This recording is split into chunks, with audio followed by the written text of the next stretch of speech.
자, 이번 시간에는 그 예배 중에 우리가 하는 그 세례 의식을 좀 성육신적으로 좀 설명해 보겠습니다.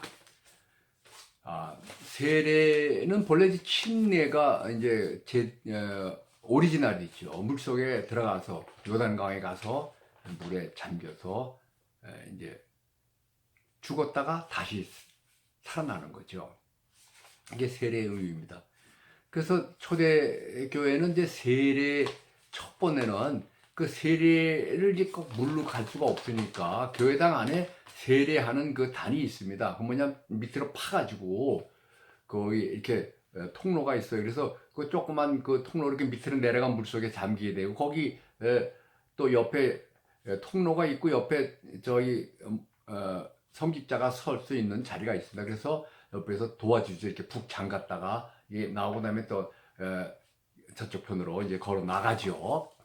이게 세례인데 너무 또 그 형식에 너무 고해받지 않게 하기 위해서 그 세례를 약식으로 해가지고 물을 떨어뜨려서 하죠.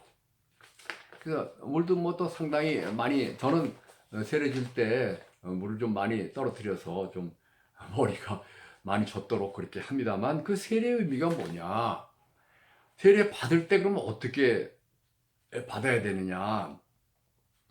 그 이스라엘을 한번 생각해 보시면 그 세례는 예수님이 그렇죠.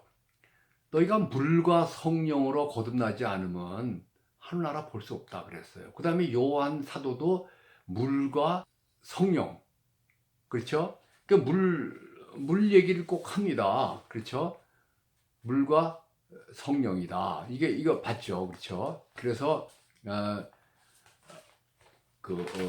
이 물에 대해서 나올 때 여러 설명이 나오진 않은데, 물이 세례다 하고 그래서 이렇게 나와 있어요. 그래서 그 외형적인 세례는 처음에는 이제 죄의 사함, 그 이스라엘이 하나님 앞에 올 때 그 사람이 전적으로 바뀔 수가 없으니까 올 때마다 하나님 앞에 죄를 사하고 피로, 그 다음에 물로. 그러니까 양의 피로 이제 속죄를 이제 하고 그렇게 해서 하나님 앞에 그때 서고 또 축복을 받은 다음에 돌아가서 이제 육신이니까 또 자꾸 죄를 범하니까 또 다시 올 때마다 이렇게 양의 피로 속죄를 하고 했어요. 근데 세례 요한 때부터 이제 요한이 세례를 주는데 죄 지은 사람도 또 물 앞에 나와서 이제 물 속에 들어가서 죄 다 사함받고 새 사람으로 일어난다. 이렇게 새 마음으로 일어나는 그 일을 세례라고 했죠. 근데 예수님 때부터 이제 달라지는 거예요. 어떻게 달라지느냐 하면 물 속에 들어가서 죽고 그 다음에 나올 때 새 사람이 되는 거예요. 왜냐하면 성령이 거기에 비둘기같이 임하시기 때문에 그래요. 그래서 세례 요한 때는 성령이 임하지 않습니다. 그러니까 육신만 있는 거예요. 여기 또 성육신적이잖아요, 이것도. 그러니까 우리 육신이 물속에 들어가서 죽고, 그 다음에 육신이 또 나온다. 그럴 때 그 죄만 사함 받는 것이죠. 그러나 육신이 물속에 들어가서 옛사람 다 죽었다. 근데 나올 때 성령이 확 임해가지고 새 생명이 주어지면서 새 사람이 되는 거예요, 이제는. 그러니까 이제 더 이상 죄인이 아니라는 겁니다. 죄인은 무슨 죄를 범해가지고 죄인이다. 물론 그것도 죄인이지만 그건 죄의 열매로 나오는 것이지요. 사과나무가 사과가 왜 열리냐 그러면 사과나무기 때문에 열리는 것이죠. 그렇죠? 마찬가지로 우리 죄인이니까 죄가 나오는 건데 그 안에 죄가 다 예수님이 해결해 주면서 예수의 생명을 넣어서 하나님의 자녀를 딱 주고 그 다음에 더 중요한 것은 예수님 자신의 의, 하나님의 의를 같이 부어주는 거예요. 그래가지고는 우리가 새 사람이 됐을 때 이제는 뭐 그 어떤 상황이 있어도 이건 의인이 되는 거예요. 근데 우리가 예수를 의지하지 않을 때 성령을 의지하지 않을 때 또 그 원위치로 돌아가죠. 그러니까 새 사람을 항상 입으라고 그랬죠. 아니면 자동으로 옛사람이 됩니다. 고린도전서 15장 22절 뭐라고 그랬어요? 아담 안에서 모든 사람이 죽은 것 같이. 아담 안에서 모든 사람이 죽는데 우리가 아침 눈 뜨면 아담이 눈 뜨지 새 사람이 눈 뜨지 않습니다. 그래서 재빨리 그리스도 안에서 모든 사람이 삶을 얻으리라 하는 그 후반절 말씀대로 그리스도 안에 들어가는 거예요. 그래서 아침에 눈 뜨면 우리 새벽기도 나가는 것도 그렇고 아침에 눈 뜨면 다윗처럼 나의 힘이신 여호와여 내가 주를 사랑하나이다 고백하는 거예요. 빨리. 그래서 천국 창문을 확 여는 거예요. 이렇게. 왜냐하면 밤새 아담이 이제 잠을 자고 눈을 뜨니까 이제 아담이 아유 또 일어나야 되나? 아유 새벽기도 가야 되나? 아주 힘들어요. 그때 하나님을 의지하고 다시 예수 그리스도 안에 그래서 그리스도 안에 있는 것은 늘 선택을 해야 됩니다. 쉬지 않고 계속 그걸 확인을 해야 돼요. 그래서 생명을 얻을 때 그리스도의 힘으로 살아가게 되는 것이죠. 이게 세례의 의미도 마찬가지예요. 물속에 들어가 죽고 일어난다. 그럼 한 번 하면 되는데 그러면 나머지는 어떻게 되는 것이냐? 그래서 이스라엘 사람들이 그 홍해를 건너기 전과 후는 이제 다른 사람이 되는 것이죠. 홍해를 건너기 전에는 아직 노예 상태고 언제든지 노예가 될 수 있는 그런 존재들이었지만 이제 홍해를 가르고 건너간 뒤에는 그래서 그걸 세례라고 성경은 얘기하잖아요.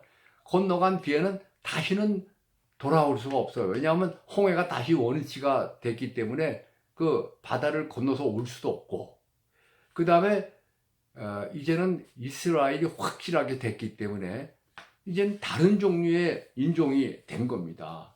그 이스라엘 사람이에요. 그 이스라엘입니다. 근데 우리는 그럼 어떻게 되는 거냐? 우리는 세례를 받으면서 영적 이스라엘이 확실하게 되는 거죠. 그래서 우리도 물속에 들어갔다가 다시 나오는 것 같이 그렇게 그 마음을 가지고 난 물속에 들어가 죽는다. 그리고 세례 일어난다. 그럴 바에는 아예 물속에 들어가서 하죠. 물속에 들어간다고 우리 저희 마음까지 변하는 건 아니지 않습니까? 그 약식으로 하더라도 뭐 물속에 들어가서 하면 또 좋겠죠. 근데 그걸 또 의지하는 것도 아니잖아요. 성육신적으로 볼 때는 그건 세상적이고 물질적인 거예요. 그런데 그때 성령으로 같이 하시는 예수 그리스도를 또 성령을 의지해가지고 새롭게 일어난다 할 때 그 접점에서 우리는 변화가 일어나게 되는 겁니다. 이거 세례입니다. 그래서 우리는 그 예배 시간에 이제 다른 사람들이 세례를 받잖아요. 그럼 세례 받을 때 그 자리로 다시 돌아가는 거예요. 우리가 또 확인하는 겁니다. 성육신적으로 내가 옛날로 돌아갈 수가 없다. 저걸 보니까 나도 저 과정을 거쳤는데 지금 또 그 마음이다. 나는 홍해를 가르고 건너오듯이 나는 물속에 들어가 죽었다 다시 일어난 것 같이 나는 새 사람이라는 것을 또 확인하는 것이죠. 그래서 세례 받을 때마다 열심히 참여하세요. 다른 사람 세례 받는 거 보고 잘 받는구나. 이제 겨우 받는 초보구나. 나보다 한참 후배구나. 이렇게 하지 말고 똑같이 그 장면을 생각하면서 새롭게 결혼식 하는 한 사람들이 결혼식 할 때 그 장면을 생각하면서 결혼을 또 새롭게 하듯이 이건 영적으로 이제 성령 받고 새롭게 일어나는 그 장면을 다시 한번 확인하면서 그 힘을 또 바라게 하는 것이죠. 그래서 예수님께서 너희가 물과 성령으로 거듭나지 않으면 하늘나라 들어갈 수 없다. 물과 세례를 통해서 그 세례 안 받으면 못 가느냐 그게 아니고 이 성육신적으로 세상적인 면 외형적인 면을 설명한 거예요. 그래서 물은 세례 받는 것이다. 그 물에 또 그 세례의 영적인 의미는 죽었다 다시 살아났다 새 사람 됐다는 의미가 있는 거 아니에요? 그러니까 세례 겉으로 100번 받아도 뭐 물속이 아니라 바닷속까지 들어갔다 나왔다 하더라도 그 영적인 내용을 모르고 성육신적인 그 다른 쪽에 이 육신적이고 물질적인 것 바깥에 아니면 그 같이 있는 영적인 그 초자연적인 그 의미와 그 능력을 전혀 이해도 못하고 생각도 안 하고 모른다 되면 그 효력을 발할 수가 없는 겁니다. 그래서 세례를 받을 때마다 그걸 또 확인하시고, 또 세례 받은 자기 자신이 나는 물과 성령으로, 그러니까 물 세례를 받을 때 성령 같이 받나, 물과 성령이 같이 나가는 거예요. 그래서 나는 완전히 세례를 통해서 새 사람 되었으니까 새 사람 된 걸 또 확인해야 되겠다. 가만히 있으면 자동 아담이 되고 자동 옛사람이 되니까 늘 확인해서 항상 그 세례에 그 새로운 감동을 일으켜가지고 정말 물과 성령으로 거듭난 사람으로 이렇게 살아갈 때 천국을 누리게 되고 천국을 보게 되는 줄 믿습니다. 그것을 잊지 마시고 꼭 해주세요. 그래서 예배 시간에 세례를 소중히 여기시고, 다른 사람이 세례받는 장면도 소중히 여기시고, 또 항상 새롭게 현재로 성육신적으로 세례를 보고 받으시기를 바라겠습니다.